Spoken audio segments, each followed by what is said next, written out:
अद्य शनिवासरः अथवा मन्दवासरः मार्गशीर्ष शुद्ध तृतीया दिनांक 26 नोव्हेंबर 2022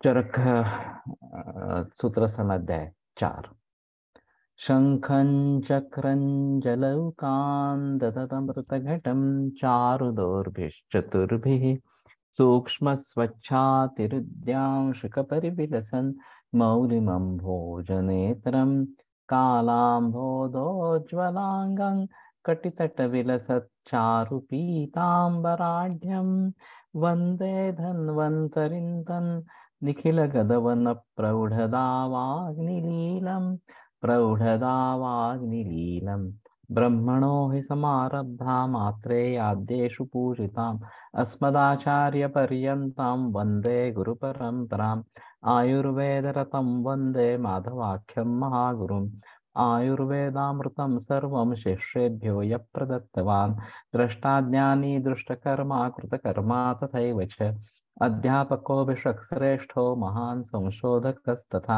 गुणैरेतैः समुदितैः यत्कार्यं प्रतनोति सः समृद्ध्यर्थं हि कार्यस्य वयं नु प्रयतामहे सरस्वत्यै नमो यस्याः प्रसादात् पुण्यकर्मभिः बुद्धिदर्पणसङ्क्रान्तं जगदध्यक्षमीक्षते आत्रेयं प्रथमं वन्दे आयुर्वेदजगद्गुरुम् आयुर्वेदामृतं सर्वं गृहीत्वा हि सुरेश्वरात् अग्निवेशादिकेभ्यो यत् प्रयच्छत् मुनिसत्तमः प्रथमं तन्त्रकर्तारम् अग्निवेशं नमाम्यहम्।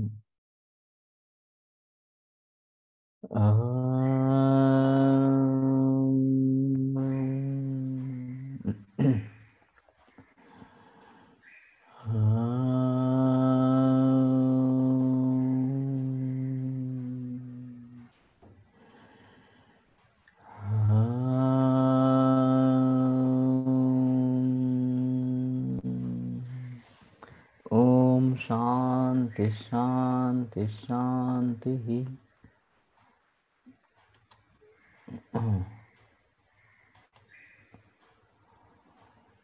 तो मधुमधुक रुधिर मोचरस मृत कपाल लोध्र गैरिक प्रियंगु शर्करा लाजा इति दशयमानि शोणित स्थापनानि भवन्ति। तो इसके बारे में मैंने बहस की थी कि केशर को इस प्रकार से हम प्रयोग में ला सकते हैं और वैसे गैरिक शर्करा लाजा ये सभी भी इसमें है। तो इनको भली भांति समझ सकते हैं और प्रयोग उस प्रकार कर सकते हैं सभी का। शाल कटफल कदम्ब पतंग पद्मक तुम्ब मोचरस शिरीष वंजुल एल वालुका अशोका इति दशैमानि वेदना स्थापनानि भवन्ति। तो ये एक अलग गण इस प्रकार का है, वेदना स्थापन इस प्रकार का कहा गया है। नीचे कुछ लिखा नहीं है। अब वेदना स्थापन का अर्थ क्या करें, ये एक अहम मुद्दा इस प्रकार का है। जनरली ऐसे ही अर्थ अगर देखा जाए मूल रूप से, तो वेदना को जो स्थापन करती है वो वेदना स्थापन इस प्रकार की है। और यहाँ वेदना का मतलब सेंसेशन इस प्रकार का है। वेदना जिसको हम दुख की वेदना इस प्रकार की कहते हैं, वो भी वेदना है। सुख संवेदना ये भी वेदना है। तो अगर वेदना समझ में नहीं आ रही है तो वेदना को स्थापन करने वाले ये द्रव्य है। जैसे कि कुछ मरीजों में ऐसा देखा जाता है कि भूख नहीं लगती लेकिन अशक्ति लगने लगती है, और खाना खाने पर अशक्ति दूर होती है। तो यहाँ समझ लेना है कि भूख की संवेदना नहीं है। भूख तो लग रही है, खाना भी हजम हो रहा है, लेकिन भूख की संवेदना नहीं है। तो फिर इस अवस्था में वेदना स्थापन का प्रयोग हो सकता है, या जब सुप्ति जैसा लक्षण होता है कि वेदना कम होती है, उतनी महसूस नहीं होती है, तो उसमें ये वेदना स्थापन का प्रयोग हो सकता है। और ये खास करके वातव व्याधि में देखा जाता है। वेदना लोकलाइज करना हो सकता क्या वेदना स्थापन से ले सकते हैं। कि बहुत जगह वेदना है, वो एक जगह पर उसको स्थापित करना इस प्रकार से ताकि वो बढ़े नहीं, दूसरे किसी जगह पे जाए नहीं इस प्रकार से। तो उस दृष्टि से मेटास्टेसिस जो होता रहता है कैंसर में,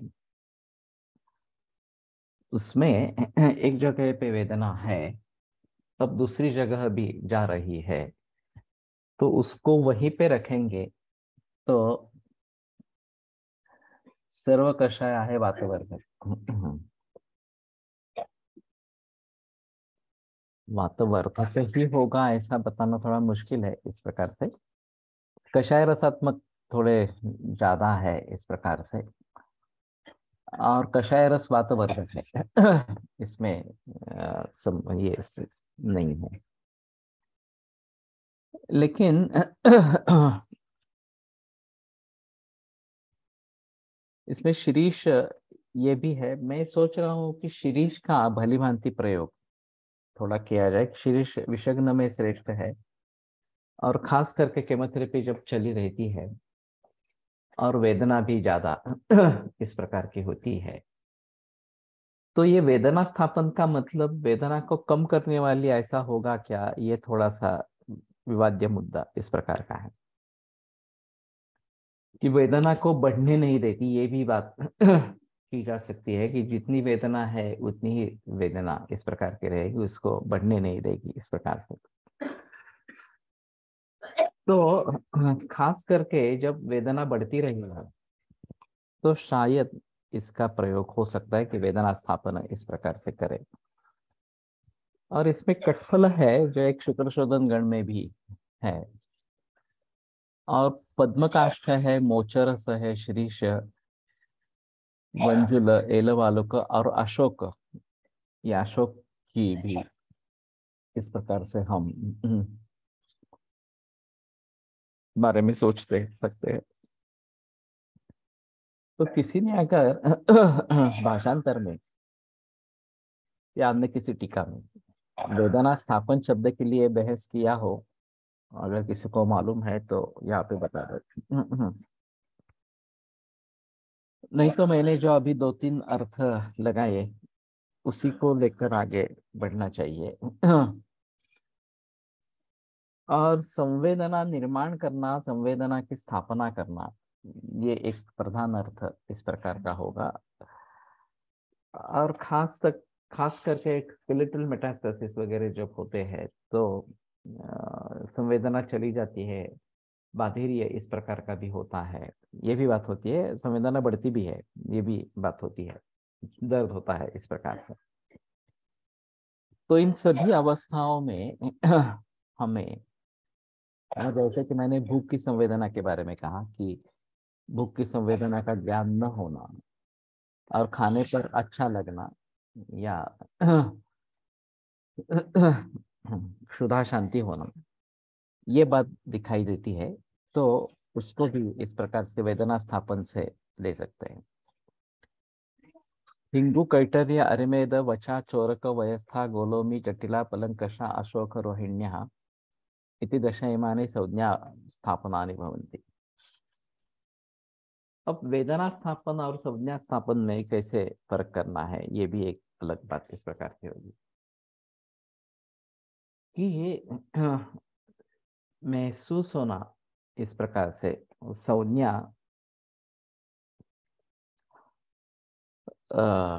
जानकारी होना, ये यहाँ पे दर्द है इस प्रकार से।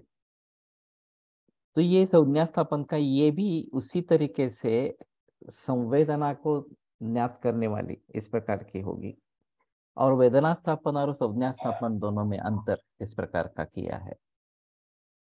जब बाधिर या सुप्ति इस प्रकार की स्थिति आती है और वहां संज्ञा स्थापन का प्रयोग किया, तो फिर से वहां पे संज्ञा होने लगेगी, तो ये भी संज्ञा स्थापन है।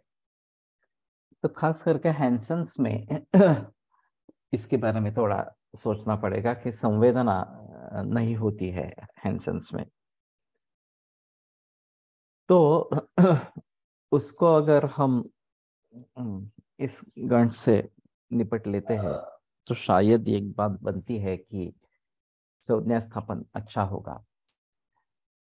तो वचा है इसमें जिसका ड्राई चूर्ण उद्दुलन जैसा करते हैं, उद्घर्षण उससे करते हैं, तो उससे शैत्य कम होता है और संज्ञा भी आती है। ये है संजना। संज्ञा मीन्स नाम विज्ञान जानिव।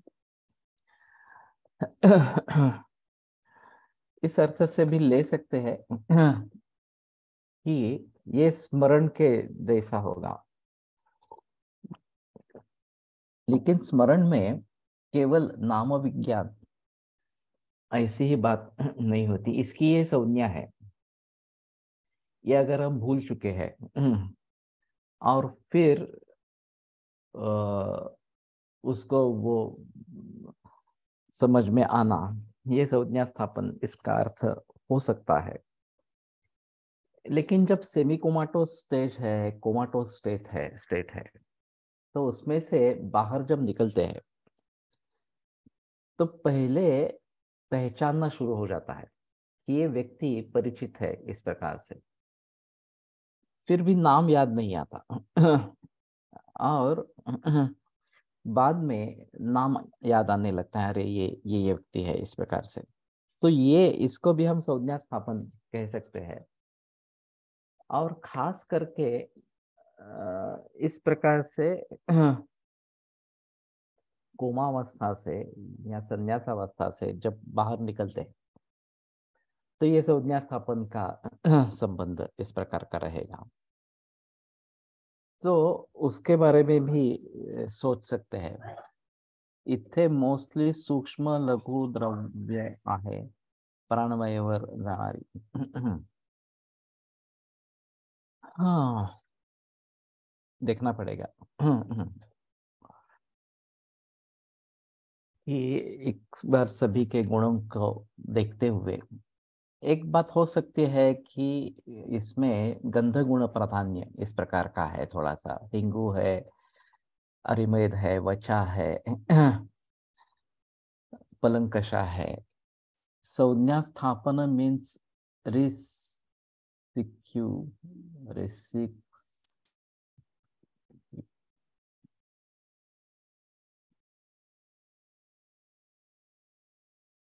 रिसिक्यू संजीवनी।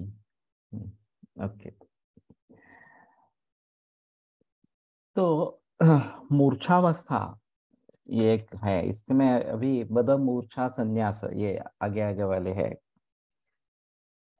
और लक्ष्मण को जब मूर्छा हुई थी ब्रह्मास्त्र के प्रयोग से, तब संजीवनी बूटी लाई थी और उससे संज्ञा प्राप्त हो गई थी, फिर से उसको होश मिल गया था इस प्रकार से।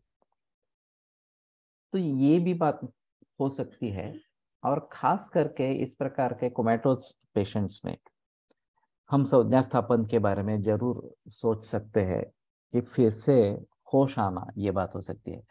अशोक ही आला आहे संज्ञा स्थापन मध्ये, त्याचं कसा विचार असेल सर? अशोक पहले में भी है वेदना स्थापन में भी है और संज्ञा स्थापन में भी है। तो संज्ञा लाना और उसके स्थापित करना ये दोनों चीजें अशोक कर सकता है, ऐसा थोड़ा सा रहेगा।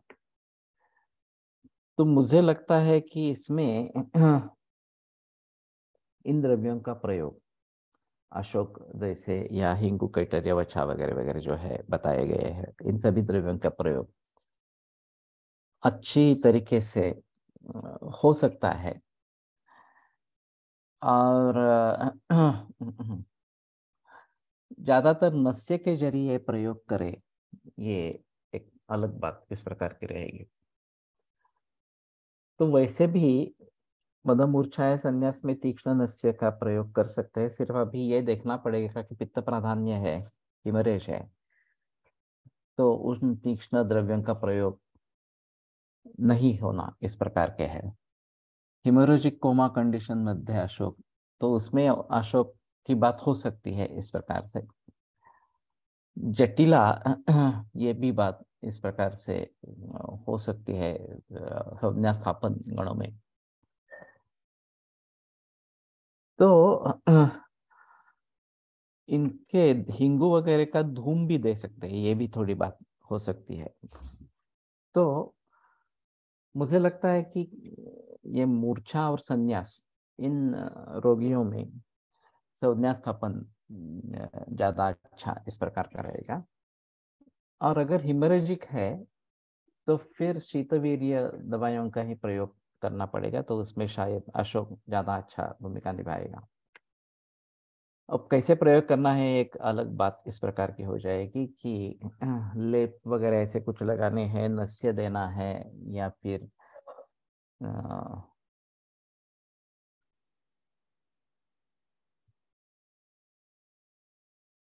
हाल ही में एक रुग्ण देखने को मिला जिसको ट्राइजेमिनल न्यूरालजिया का ऑपरेशन हुआ, जिसके चलते मुख के आधे भाग की संज्ञा चली गई। डॉक्टर ने कहा था 3-4 महीने में आ जाएगी, पर अब 3 साल हो गए, अभी तक संज्ञा नहीं है।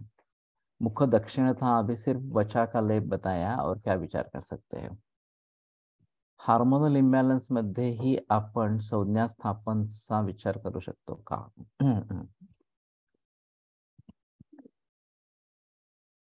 हार्मोनल इम्बैलेंस में इस प्रकार की संज्ञा चली जाती है, ऐसा तो नहीं है। ऊपर वाला जो केस है, अ, इसमें नस्य का अहम रोल इस प्रकार का रहेगा। और शिरक पिच्चू, शिरोधारा, इसके बारे में सोचा जाए तो ज्यादा अच्छा इस प्रकार का रहेगा। तो इसमें संज्ञा स्थापन गणों से सिद्ध तेल या और कुछ इस प्रकार से धारा या ये करनी होगी, ये ज्यादा अच्छा इस प्रकार का रहेगा। वैसे हार्मोनल इम्बैलेंस में ये सोचना थोड़ा मुश्किल है कि संज्ञा स्थापन कैसे करेंगे, क्या करेंगे। अक्षितर्पण और कर्णपूरण देती हूँ मैं। हाँ, तो ये भी बात हो सकती है। अब ट्राइजेमिना न्यूरल्जिया इस प्रकार के स्थिति में बस्ती का भी प्रयोग हो सकता है, और स्थानिक चिकित्सा के हिसाब से अक्षितर्पण कर्णपूरण ये उचित इस प्रकार का रहेगा। और नस्य और शिरोभ्यंग शिरपिच्छु, ये सभी का प्रयोग उस प्रकार का होगा। लेकिन फिलहाल इन सभी कंडीशंस में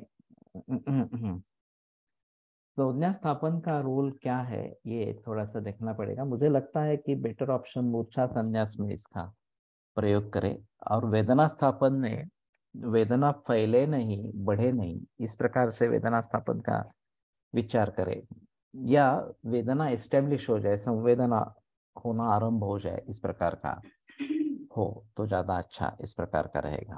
और अशोक दोनों दोनों में है, तो ये एक विचार करने लायक इस प्रकार का है। ऐन्द्री ब्राह्मी शतवीर्या सहस्रवीर्या अमोघा अव्यथा शिवा अरिष्टा वाट्यपुष्पी विश्वक्सेन कांता इति दश इमानि प्रजास्थापनानि भवन्ति।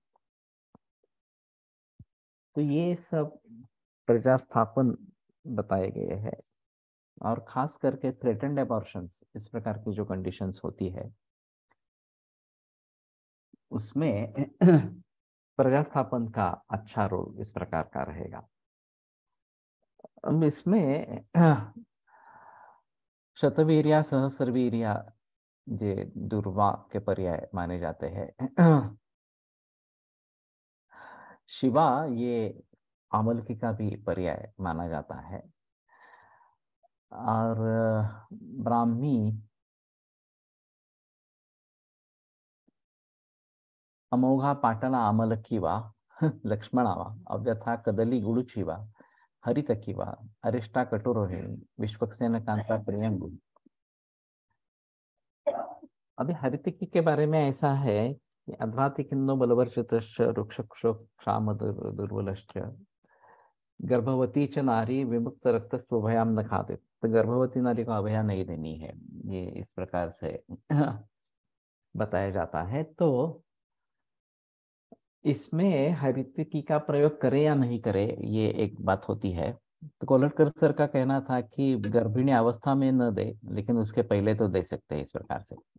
अब प्रजास्थापन गर्भधारणा के पूर्व भी कर सकते हैं, और गर्भधारणा होने पर शायद दूर्वा ये बेटर ऑप्शन है। मैं सभी गर्भिणियों को दूर्वाकल्प देता रहता हूँ, सभी पुड़ियों में इस प्रकार से क्योंकि ये प्रजास्थापन बताया गया है तो उसका फायदा उस तरीके से मिलना है। Trigemina neuralgia is very acute disease, also called as suicidal headache in modern medicine. It has some triggers, gives good results by Basti and Nasya, but Nidana Pariyojana is important. Avoiding trigger is must. तो ये सही है, मैंने actually ज्यादा मरीज देखे नहीं है ट्राइजेमिना न्यूरल्जिया के लेकिन बहुत ही तीव्र दर्द होता है, उसमें कोई संदेह की बात इस प्रकार की नहीं है। तो इसमें वाता और रक्त इन दोनों का विचार करना जरूरी इस प्रकार का होगा, और कुछ हद तक जलों का उच्चारण भी फायदेमंद इस प्रकार का है। लेकिन वाता के दृष्टि से बस्ती महत्वपूर्ण है, और नस्य शिरस्तर शिरस्तर्पण या फिर शिरपिच्छु शिरोधारा इन सभी का प्रयोग करना है।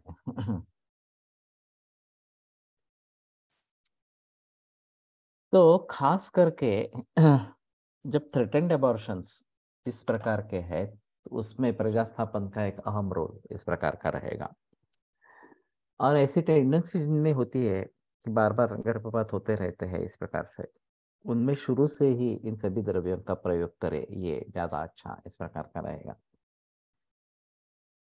तो व्यवस्था भी ब्राह्मी है और ब्राह्मी अलग भी आई है और ब्राह्मी के बारे में कंट्रोवर्सीज काफी ज्यादा है। मंडूकपर्णी और ब्राह्मी के बारे में संदेह इस प्रकार के बताते रहते हैं। और एक बीएचयू का थीसिस पब्लिश हुआ है, उसका टाइटल ही इस प्रकार का है ऊपर का, कि how many abortions you have created by using मंडूकपर्णी इन प्लेस ऑफ ब्राह्मी वगैरह वगैरह इस प्रकार से। तो वैसे मंडूकपर्णी इतनी बुरी दवा भी नहीं है कि जो एबॉर्शन वगैरह करेगी, ये मुझे मालूम नहीं है। लेकिन जब मैंने थीसिस का पहला पृष्ठ देखा तो इस प्रकार से उसमें शुरुआत की थी, तो मैं सहमत नहीं हूँ उससे। लेकिन फिर भी ब्राह्मी एक्चुअली कौन सी है इसके बारे में संदेह इस प्रकार का रहता है। और दोनों तरीके के द्रव्यों का प्रयोग वास्तव में होता है। कुछ लोग एक ब्राह्मी करते हैं जिसको बाकी लोग मंडूकपर्णी कहते हैं, और कुछ लोग जिसको जल ब्राह्मी वगैरह इस प्रकार से कहते हैं उसका प्रयोग करते रहते हैं। और दोनों बताते हैं कि दोनों ब्राह्मी ही है इस प्रकार से। तो ये थोड़ा कंट्रोवर्शियल है। तो दूर्वा इसमें एक हम इस प्रकार का रहेगा कि आसानी से उपलब्ध है और सस्ती है। तो प्रियंगु के बारे में थोड़ा सोचेंगे।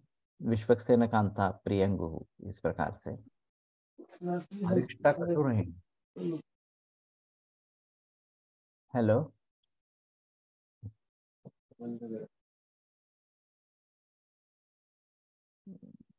Such type of title is unethical. How can ethical committee accept such indicative titles, sir? ये तो मालूम नहीं है। ये काफी पुरानी बात है, करीबन 15-20 बरस पुरानी बात है। तो दिया था इस प्रकार का, मैंने देखा तो है, इसमें संदेह की बात नहीं है। अमृता अभया धात्री मुक्ता श्वेता जीवन्ति अतिरसा मंडूकपर्णी स्थिरा पुनर्नवा इति दशयमानि वयस्थापनानि भवन्ति इति पंचककषायवर्गः। तो ये वयस्थापन इस प्रकार के बताए गए हैं। और ये महत्वपूर्ण है क्योंकि वार्धक्य आने नहीं देना, ये एक इसका अहम रोल इस प्रकार का है। जो वह है वहीं पे वो टिका रहेगा। ये शरीर की अवस्थाएं बदलती जाती है वय के अनुसार, वो नहीं बदलेगी। उसी प्रकार से ये बायोलॉजिकल एज जो है वो टिका रहेगा। ये व्यवस्थापन की फलश्रुति है।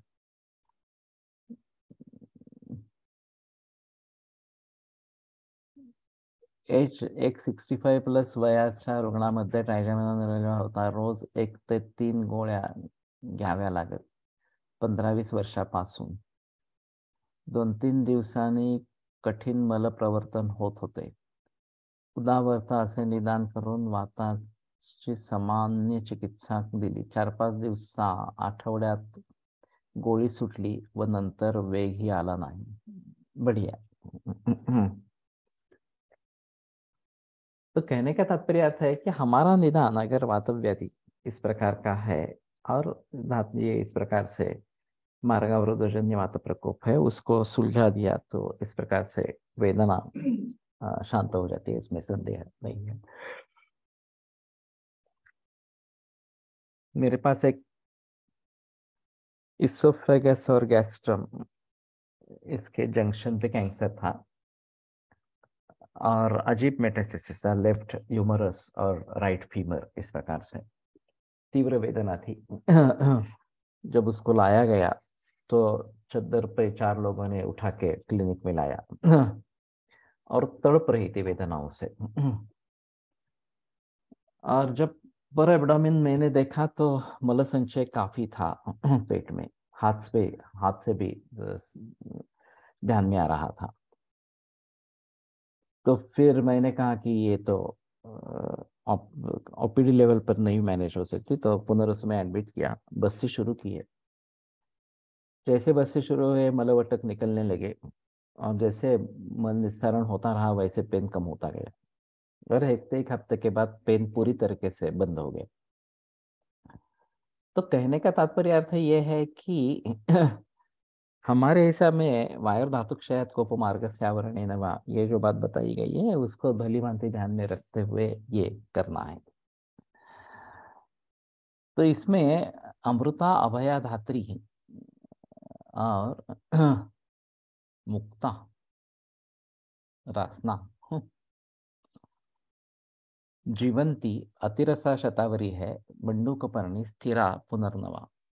तो स्थिरा भी है इसमें, शालपर्णी, और पुनर्नवा भी है। तो शायद अभी जो बात चलती है कि वली पलिता अकाल इस प्रकार में होना, तो उसके लिए मुक्ता रासना ऐसा लिखा है नीचे, तो देखना पड़ेगा इस प्रकार से।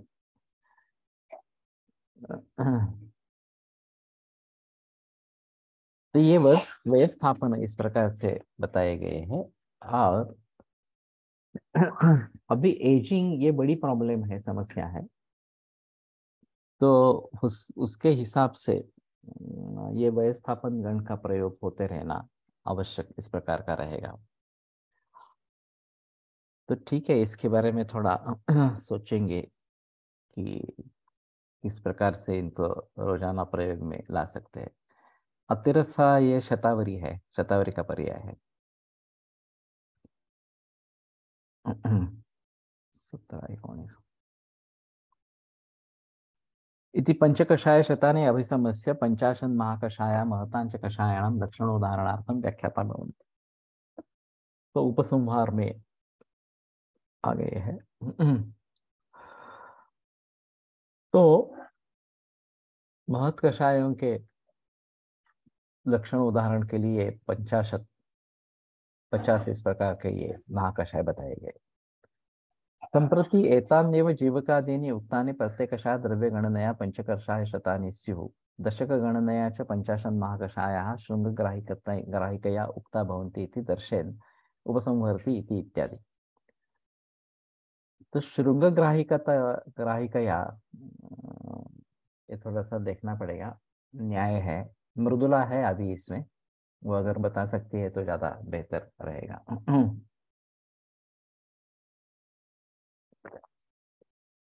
इसकी न्याय की किताब है। तो ये 500 इस प्रकार के होते हैं। लक्षण अभिसमस्य इति दशक संख्या एक वर्गीकृत्य। कि 10-10 इस प्रकार से एक गण में डाल के इस प्रकार के किया है। हेलो। हाँ हेलो। हाँ, नमस्ते सर। हाँ वो श्रृंग ग्राहिकतया, इसका मतलब ऐसा है, श्रृंग के ग्रहण से उस प्राणी को अगर हम रौद्र। उसका होल्ड हम कर सकते हैं, उसी प्रकार से इनके जो अभी जो उदाहरण द्रव्य बताए गए हैं, हैं। हाँ, हाँ उनके उसका आधार पर हम उसका विस्तार और कर सकते हैं, और उनका अधिक मात्रा में प्रयोग भी कर सकते हैं। उनके कॉम्बिनेशंस परम्यूटेशंस करके इस प्रकार से हाँ उसका मतलब ले सकते हैं। ठीक है। तो श्रृंग के ग्रहण से उस प्राणी का ग्रहण होता है, और फिर वैसे ही सींग वाले और भी प्राणी इस प्रकार के रहेंगे। उसी प्रकार से ये जो 10-10 द्रव्य बताए गए हैं उनके आधार पर और भी द्रव्यों के बारे में सोच सकते हैं, जो जिनका ये कार्य इस प्रकार का है। तो ये शृंगग्राही का इस प्रकार का बताया गया है। लक्षण से उदाहरणम लक्षणोदाहरणम पूर्वम जीवनी आदि संज्ञा लक्षणम अभिप्रेत्य उक्ता लक्षण उदाहरणार्थम इति संप्रति जीवक ऋषभक दशकादीनि उदाहरणार्थम व्याख्यातानि जीवकादिभिः दशभिर्लक्ष्यते ज्ञायते जीवनियो महाकषायः महतांच इति चकारः पंचकषाय शतानां च लक्षणस्य उदाहरणार्थम इति समुच्चिनोति तत्र जीवकादयः प्रत्येकं पञ्चकषायशतानाम् एकैकद्रव्यरूपाणां लक्षणस्वरूपा भवन्ति यदि वा लक्षणार्थम् उदाहरणार्थं च इति तत्र मुन्दुबुद्धीनां लक्षणार्थम् एक 50 पञ्चकषायशतपञ्चाशन्महाकषाय ज्ञानार्थम् इत्यतः बुद्धिमतां तु उदाहरणार्थं दृष्टान्तार्थम्। तो ठीक है, ये जो इस प्रकार से 50 महाकषाय बताए गए वो लक्षण उदाहरण, उसके लक्षण क्या है और उसके उदाहरण क्या है, इसके लिए बताए गए इस प्रकार से। अभी लक्षण यहाँ पे दिए नहीं है कि जीवनीय का लक्षण क्या है, ब्रूहणीय का लक्षण क्या है, वगैरह वगैरह इस प्रकार से। तो लक्षण से उदाहरणम ये एक किया, और लक्षण उदाहरणम च, लक्षणार्थम उदाहरणार्थम च, इस प्रकार से ये दोनों तरीके से किया। इसका एक महत्व अलग है। जैसे कि मैंने कहा कि निदानम पहले करना है और फिर चिकित्सा के बारे में सोचना है। ये सामान्य रोगमादव परीक्षेत ततोनंतरम औषधम तथा कर्म विषयक पश्चात ज्ञानपूर्वम समाचार। लेकिन चिकित्सा का देखने का एक और एंगल हो सकता है जो कर्मों पर निर्भर इस प्रकार का है, और उस कर्म को किन किन विकारों में, किन किन अवस्थाओं में प्रयोग करना है, ये एक देखने का एंगल इस प्रकार का हो सकता है। और ये भेषज चतुष्क है, तो भेषज की दृष्टि से किस प्रकार का क्लासिफिकेशन हो सकता है ये बताने की इस अध्याय में कोशिश इस प्रकार से की गई है, और वो एक महत्वपूर्ण इस प्रकार की कोशिश है। तो नए विकारों के बारे में, कैंसर वगैरह जैसे इस प्रकार के विकारों के बारे में अगर हमें सोचना है, तो किन किन गणों का इसमें प्रयोग हो सकता है ये हमें देखना है। जैसे कि मैंने शुक्रशोधन गण को उठा लिया और उसका प्रयोग करना आरंभ कर दिया, क्योंकि हाइब्रिडाइजेशन ये मूल कारण है कैंसर का इस प्रकार से। वैसे रसायन चिकित्सा करनी चाहिए, व्यवस्थापन का जो है वो भी हमें इसमें प्रयोग कर सकते हैं, ले सकते हैं इसके जरिए। जीवनीय गण है उसका भी प्रयोग इसमें कर सकते हैं। तो इस प्रकार से किस प्रकार के कर्म की आवश्यकता है ये समझकर उन कर्म वाले जो द्रव्य है विशिष्ट गण में दिए हुए उनका प्रयोग हो सकता है। जैसे वेदना स्थापन, शूल प्रशमन वगैरह वगैरह, ये भी बातें इस प्रकार की हो सकती है कि हमें इनके बारे में सोचना है। तो जब कोई भी किसी भी प्रकार की कंडीशन हो, और फिर इसमें कर्म का उपयोग होगा, किस कर्म का उपयोग होगा, ये अगर हम भली भांति सोच पाते हैं तो शायद ये बात बनती है कि हम उस ढंग से उसको उस व्याधि में प्रयोग में लाए इस प्रकार से। तो bilateral knee pain, advise knee replacement and migraine irregular periods, आणि त्यात खूप heavy bleeding, ESG endometriosis, advise hysterectomy age 38, अशी केस होती. इथे पंचतिक्त क्षीरवस्ती दिली, 3ऱ्या दिवसापासून मला ते कडे पडायला लागले आणि सगळी लक्षणं गायब, कोणती सर्जरी करावी नाही लागली.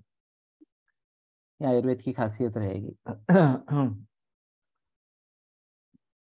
कि हमारा निदान यदि अच्छी तरीके से होता है, सही होता है, और वातव्याधि है और खास करके इस प्रकार से है, तो वात के जरिए ये सभी हो रहा है, तो वात की शांति हो जाएगी तो ये रोगों की शांति इस प्रकार की हो जाएगी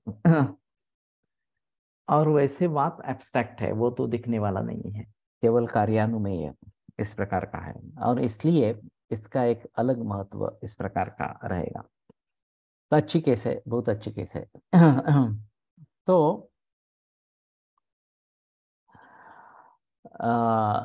सभी जो बातें हैं, इन सभी को इकट्ठा कर पाना, कैसे निदान में क्या हो सकता है ये समझ पाना, और फिर वो चिकित्सा देने पर उस पर रिजल्ट पाना, ये अच्छा इस प्रकार का है।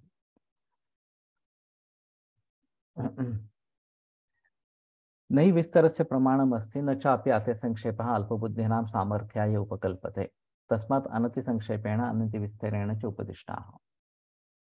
तो विस्तर का कोई प्रमाण नहीं है, कितना भी विस्तर हो सकता है, और अगर अति संक्षेप किया जाए तो अल्पबुद्धियों के लिए वो ठीक नहीं होता। तिक्त क्षीर वस्ती किती मात्रेत आणि किती दिवस दिला होता।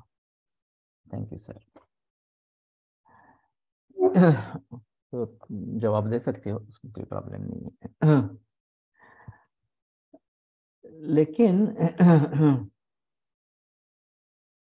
हमारे हिसाब में अगर वातव्याधि इस प्रकार का निदान हो गया है तो उसके हिसाब से कोई किसी अलग तरीके से सोचेगा क्या दवाइयाँ देनी है, बस्ती देनी है, कैसे देने हैं वगैरह इस प्रकार से, लेकिन बात ठीक है, अगर इसमें फायदा होता है, रोग की शांति होती है, तो 7 दिवस 2 सेटिंग्स ओके। तो अति संक्षेप जो है वो बुद्धि वाले लोगों के लिए अच्छा नहीं होता, उनके लिए समर्थ नहीं होता। तस्मात् अनति संक्षेपेण अति विस्तरेण च उपदिष्टः, और इसलिए ज्यादा संक्षेप भी नहीं है, ज्यादा विस्तार भी नहीं, इस प्रकार से बताया, तो 50 ही बताया इस प्रकार से। एतावन्तो हि अलम अल्पबुद्धीनां व्यवहाराय बुद्धिमतांच स्वालक्षण्यानुमान युक्तिकुशलानां अनुक्तार्थ ज्ञानाय इति। तो ये अल्पबुद्धि वाले लोगों के लिए व्यवहार के लिए काफी इस प्रकार का होगा, और बुद्धिमान जो है उनको स्वालक्षण्य अनुमान युक्ति कुशलाना, जो खुद लक्षणों को जान सकते हैं और अनुमान और युक्ति कुशल है, उनको अनुक्तार्थ ज्ञान के लिए काफी इस प्रकार के हो जाएगी। ननु कषाय द्रव्याणि यावन्ति सन्ति तावन्ति वा अभिधीयन्तां दृष्टान्तार्थं द्वित्रीणि वा तत्किम अयम किमर्थम अयम नाति विस्तरो नाति संक्षेप इत्यत्रः नहीं इत्यादि। नहीं विस्तरस्य प्रमाणम इयत्ता परिच्छेदोस्ति तेन विस्तरो नाभिधीयते इत्यर्थः। अतिसंक्षेपोऽपि द्वित्रिलक्षणाभिधानरूपो नाल्पबुद्धीनाम् अनुमानाकुशलानां सामर्थ्याय चिकित्सा व्यवहाराय उपकल्पते। एतावन्तो यथोक्ताः। अलं समर्थः व्यवहाराय इति चिकित्सा व्यवहाराय स्वलक्षणस्य भावा स्वालक्षण्यं तेन अनुमानं ते तत्र कुशला अभिज्ञा इत्यर्थः।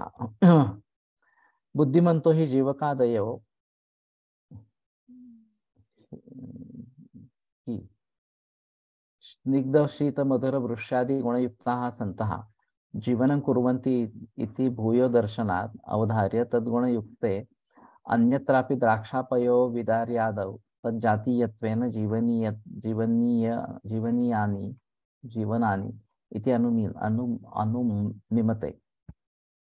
यथा जीवकादीनाम् एकजीवनकार्यकर्तृत्वेन महाकषायत्वं तद्वत् पाठासमङ्गप्रभृतीनाम् अपि अतिसारहराणाम् अतिसारहर कषायत्वम् इत्यनुमानेन कृत्स्नमेव कषायं प्रतिपद्यन्ते इति भावः।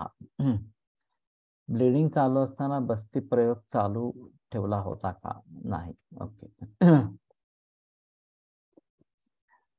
तो इसमें एक बात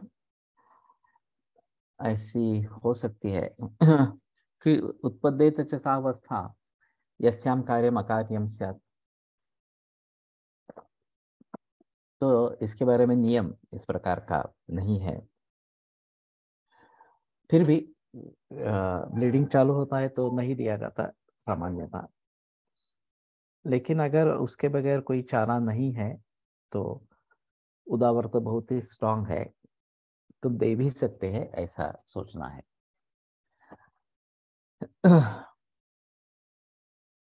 तो इतने चक्रपाणी दत्त ने एक उदाहरण तो दे दिया कि जीवक ऋषभक वगैरह जो है स्निग्ध शीत मधुर वृषत्वादि गुण युक्त है और फिर इसके जरिए जीवन कार्य करते हैं.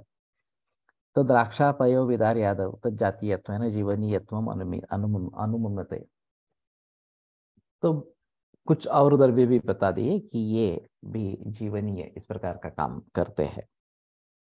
तो उसी प्रकार से सभी गणों के बारे में सोचना है, सभी कर्मों के बारे में सोचना है क्या और उसमें क्या डाल सकते हैं, दे सकते हैं, इस प्रकार से.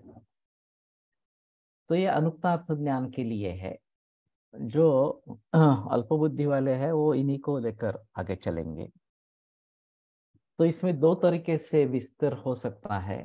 एक 50 से आगे भी गण इस प्रकार के हम मानेंगे कि इस प्रकार के गण और भी हो सकते हैं और उसमें ये हो सकते हैं, बातें हो सकती है. या इसी गणों में और ये भी द्रव्य हो सकते हैं जिनको हम उस द्रव्य गण में जोड़ देते हैं, जैसे जीवनीय गण में बताया है. प्रवाळ अभ्रक आणि अल्पमात्रा गैरिक हे दिलं होतं. छान रिझल्ट.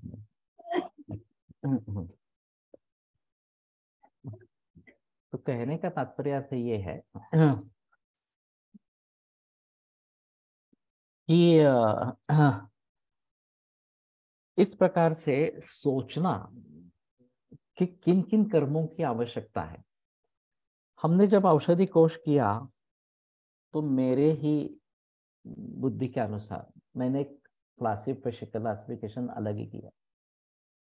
कर्म और कर्मेतर, ये मेरा बेसिक क्लासिफिकेशन था औषध कोश के बारे में. कर्म में पंचकर्म, पंचकर्मेतर कर्म और द्रव्य कर्म, ये तीन बातें रही. कर्मेतर में द्रव्य और गुण इस प्रकार के आ गए. और द्रव्य में एकल द्रव्य या फिर संयोग इस प्रकार से ये आ गए. और इसका और एक परिमाण था, वो कल्पना का था कि कौन सी कल्पना हम प्रयोग में ला रहे हैं इस प्रकार से. तो अभी कर्मों के बारे में और भी कर्म इस प्रकार के रहेंगे, अनुलोमन वगैरह इस प्रकार के कर्म है. और जगह जगह पर इस प्रकार के अनुलोमन के बारे में रेफरेंसेस मिलेंगे. तो ये औषध कोश के जरिए हम इकट्ठा कर सकते हैं और ये एक अलग गण इस प्रकार का बन सकता है. ये अनुलोमन औषधियां इस प्रकार से वात के हिसाब से. तो कहने का तात्पर्य अर्थ ये है कि हम जिस दृष्टि से सोचते हैं, मैं मानता हूं कि औषध कोश को इस दृष्टि से फिर से एक बार देखा जाए तो काफी नए नए कर्म सामने आ जाएंगे. और फिर ग्रंथों में जिस उसके जो उदाहरण है वो सामने आ सकेंगे और उसके आधार पर अन्य के बारे में भी सोच सकेंगे इस प्रकार से. तो खास करके सिम्टोमेटिक रिलीफ के जरिए हमें क्या करना है ये थोड़ा सा देखना इस प्रकार का पड़ेगा. और मूल रोग की संप्राप्ति को भंग करने के हिसाब से क्या करना पड़ेगा, जैसे शुक्रशोधन गण कैंसर में प्रयोग कर रहे हैं उस प्रकार से, इस प्रकार से भी सोचना पड़ेगा. दोनों तरीके से अगर बात होती है तो आगे जरूर बढ़ सकते हैं. एवं वादिनं भगवन्तम् आत्रेयम् अग्निवेश उवाच न एतानि भगवन् पंचकषाय शतानि पूर्यन्ते तानि तानि हि अंगानि एव अंगानि उपप्लवन्ते तेषु तेषु महाकषायेषु इति. तो अग्निवेश ने शंका पूछ ली कि ये 500 तो नहीं हो रहे हैं, वही अंग बार बार आ रहे हैं विभिन्न गणों में इस प्रकार से। तम उवाच भगवान आत्रेय न एतदेवं बुद्धिमता द्रष्टव्यम अग्निवेश। ते उपहास है अग्निवेश का, और अग्निवेश का उपहास है तो बाकी शिष्यों के बारे में तो छोड़ना ही, बता ही नहीं सकते क्या उसकी स्थिति, उनकी स्थिति होगी इस प्रकार से। कि इस प्रकार से बुद्धिमान व्यक्ति को नहीं देखना है, आप तो बुद्धिमान है और आप ऐसे इस प्रकार से देख रहे हैं, पूछ रहे हैं। एकोपि ही अनेकाम संज्ञाम लभते कार्यांतराणि कुर्वन्। एक व्यक्ति को भी अनेक संज्ञाएं प्राप्त होती है विभिन्न कार्य करते हुए। तद्यथा पुरुष बहुनाम कर्मणां करणे समर्थो भवति, सद यद्यत् कर्म करोति तत्त तस्य कर्मणः कर्तृकारण कार्य संपृक्तं तत्तद् गौणं नाम विशेषं प्राप्नोति तद्वद् औषध द्रव्यमपि द्रष्टव्यम्। तो जो जो काम करता है उस काम के जरिए कर्तृ कारण कार्य संप्रयुक्तम, कर्तृ कारण करण और कार्य इससे जुड़ा हुआ इस प्रकार सा तत्त गौण नाम विशेष प्राप्त होता है। पुल देशपांडे जैसा व्यक्तिमत्व चतुरस्र इस प्रकार का कहा जाता है, सब कुछ पुल इस प्रकार का भी कहा जाता है। तो सब कुछ में क्या है, वो नाटककार भी है, वो संगीतकार भी है, वो दिग्दर्शक भी है, वो नट भी है, सभी सभी पुल ही है। गुलासा गणपति या फिर वार्या शिवरात वगैरह वगैरह का बहुत सारे हैं। तो नाटककारों की जब गिनती होगी तो उसमें भी वो आएंगे, संगीतकार की गिनती होगी उसमें भी वो आएंगे, नटों की या एक्टर्स की गिनती होगी उसमें भी वो आएंगे वगैरह वगैरह। तो वही नाम बार बार आ रहा है, ये क्या कर रहे हैं, इस प्रकार से नहीं बताया जा सकता। तो अगर बहुत सारे कर्म कर्म करने वाले द्रव्य है तो सभी जगह वो आएंगे, क्योंकि वो कर्म करने वाले हैं, तो कोई आपत्ति इस प्रकार की नहीं है। तद्वद औषध द्रव्यम अपनी द्रष्टव्यम, यदि च एकमेव किंचित द्रव्यम आसादयामः तथा गुणयुक्तम यत् सर्वकर्मणां कर्मणां करणे समर्थम स्यात् कस्ततः अन्यद् इच्छेत् उपधारयितुम् उपदेष्टुं वा शिष्येभ्यः। यही एक ही द्रव्य इस प्रकार का अगर मिल जाता है तो जो सभी कर्म करने में समर्थ इस प्रकार का हो, तो कौन और द्रव्यों के बारे को द्रव्यों को बताएगा और कौन उनको ध्यान में रखने की कोशिश इस प्रकार का करेगा। पूर्व पक्ष उत्थापयते एवं इत्यादि।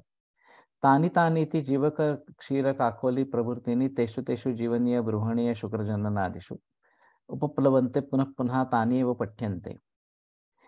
यह भी शुक्राणु की संख्या कम हो रही है, सीमेन बहुत कम हो रहा है। और आज का एक व्हाट्सएप में मैसेज था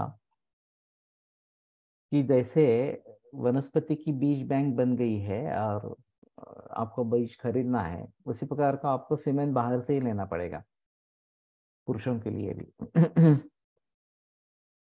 और आईवीएफ का ही प्रयोग चलता रहेगा इस प्रकार से। ये 2050 तक ये हो जाएगा ऐसा बता रहे हैं। तो एकरी द्रव्य चिकित्सा करते वक्त तब उस द्रव्य से एग्जैक्ट कौन सा कार्य किया ऐसे डिसाइड करते हैं। ये अच्छा सवाल है, मैंने इसके बारे में बहस की थी मैं एक बार, क्योंकि अभी भी 6-7 मिनट है तो थोड़ा बता सकता हूँ। कि mode of action of medicine Ayurvedic approach इस प्रकार का मैंने एक पेपर प्रेजेंट किया था आइस्टैम में, और मेरे ख्याल में वो एक अच्छे पेपर्स में एक चुना इस प्रकार का पेपर है। उसमें एक द्रव्य अनेक प्रकार के कार्य करने में अगर समर्थ है तो वो कौन सा कार्य कभी करे ये किस पर निर्भर होता है, ये मैंने सोचने की और वहां रखने की कोशिश की थी। जैसे कि यष्टमधु द्रव्य है और हमें मालूम है कि ये बहुत सारे प्रकार के कार्य करता है, जीवनीय भी है, शुक्रल भी है, संधानीय भी है वगैरह वगैरह। अब किस दृष्टि से इसमें परिवर्तन आता रहता है, किस दृष्टि से इसमें कौन सा कार्य कब करेगा, ये हम सोच सकते हैं। तो एक बात है कि अनुपान क्या दे रहे हैं।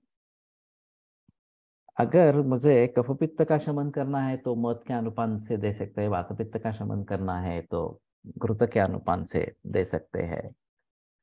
रसायन, मेद्य रसायन के जरिए काम करना है तो दूध का अनुपान इस प्रकार का दे सकते हैं। कौन से काल में प्रयोग करते हैं, भोजन के पूर्व करते हैं तो संधानी या शुक्रल इस प्रकार का काम होगा, भोजन के उपरांत करते हैं तो कंठ्य इस प्रकार का काम होगा।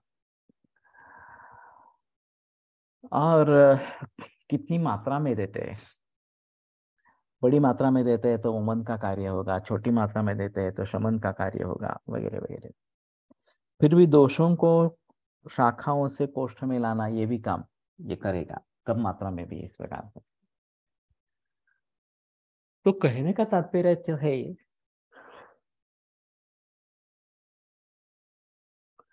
कि इसके आधार पर हम कार्मुकता को नियमित कर सकते हैं, मुझे ये कार्य चाहिए इस प्रकार से।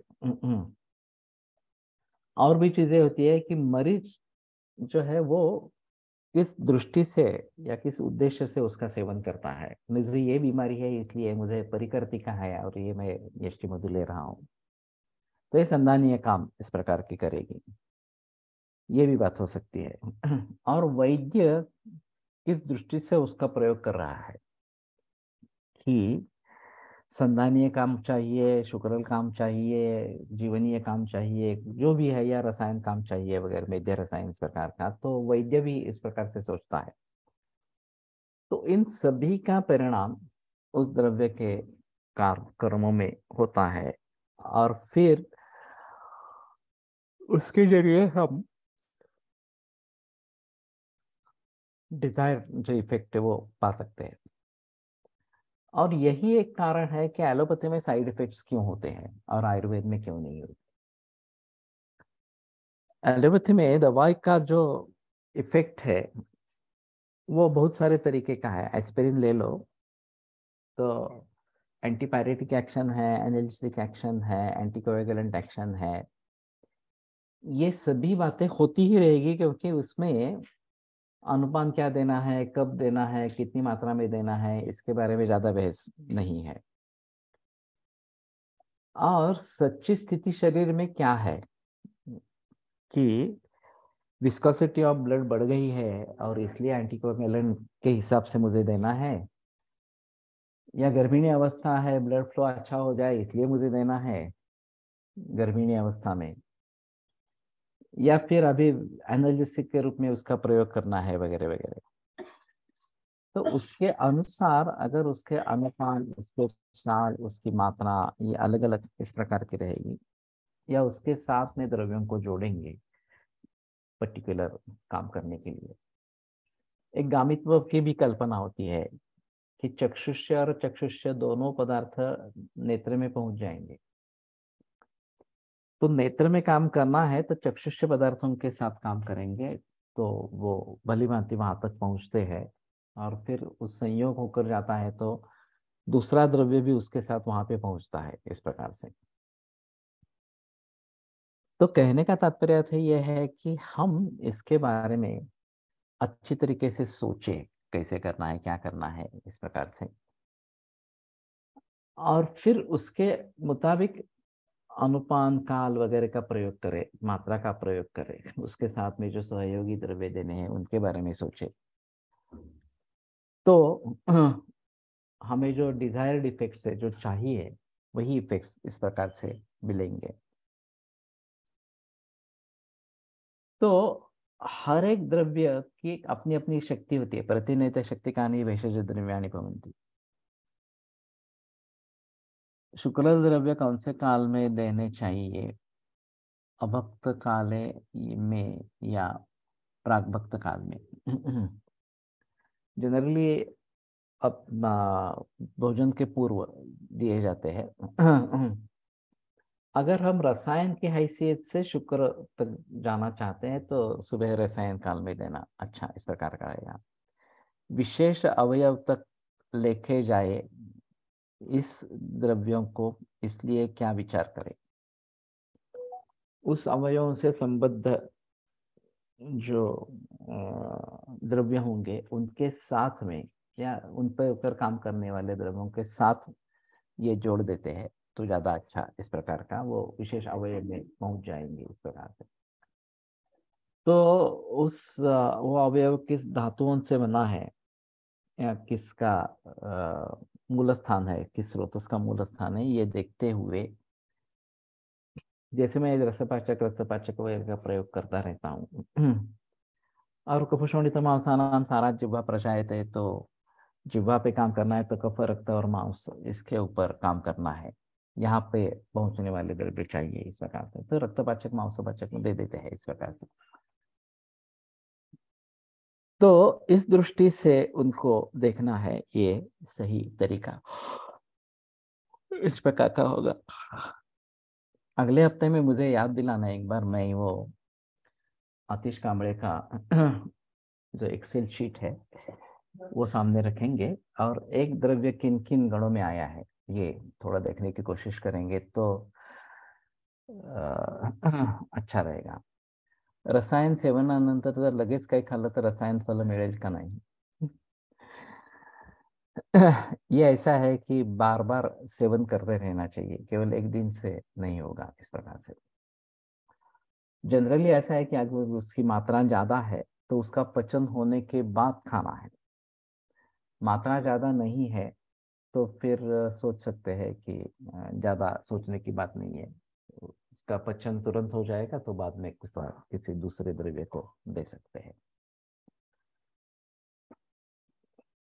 आयुर्वेद प्रकांड निगदितैः हि शल्यतंत्र प्रधानः, शिष्येभ्यः शाश्वतोऽयं निखिलजनकृपा व्याप्तचित्तेन येन आयुर्वेदस्य वाञ्छन् पुनरपि भुवने ताञ्च सुष्ठु प्रतिष्ठां श्रेष्ठं धन्वन्तरिं तं प्रणमति च सदा वैद्यवर्गो हि नूनम्, वैद्यवर्गो हि नूनम्।